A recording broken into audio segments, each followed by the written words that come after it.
दिल्ली से है। कांग्रेस के सांसद दीपेंद्र हुड्डा का बयान आया।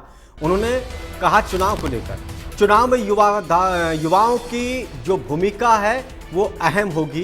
कांग्रेस हरियाणा में 90 सीटों पर मजबूत इस वक्त है। उन्होंने कहा कि 543 में से 99 अंक पर दीपेंद्र हुड्डा बोले कि कांग्रेस युवाओं को चुनाव में आगे ला रही है। तो बड़ी खबर, सांसद दीपेंद्र हुड्डा ने कहा कि जो विधानसभा चुनाव होगा उसमें युवाओं की भूमिका बड़ी महत्वपूर्ण होगी, इसीलिए युवाओं को आगे किया जा रहा है। चुनाव में युवाओं की भूमिका हमेशा महत्वपूर्ण रहती है। कांग्रेस हरियाणा में 90 सीटों पर मजबूत है, मजबूती के साथ चुनाव विधानसभा का लड़ेगी।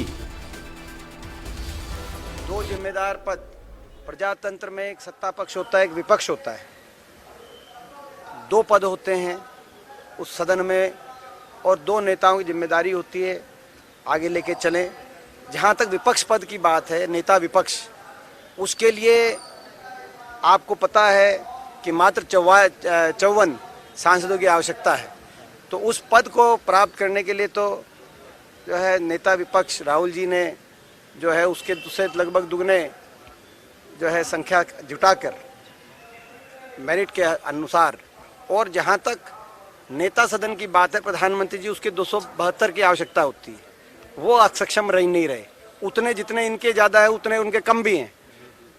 तो वो तो अपनी कमी छुपा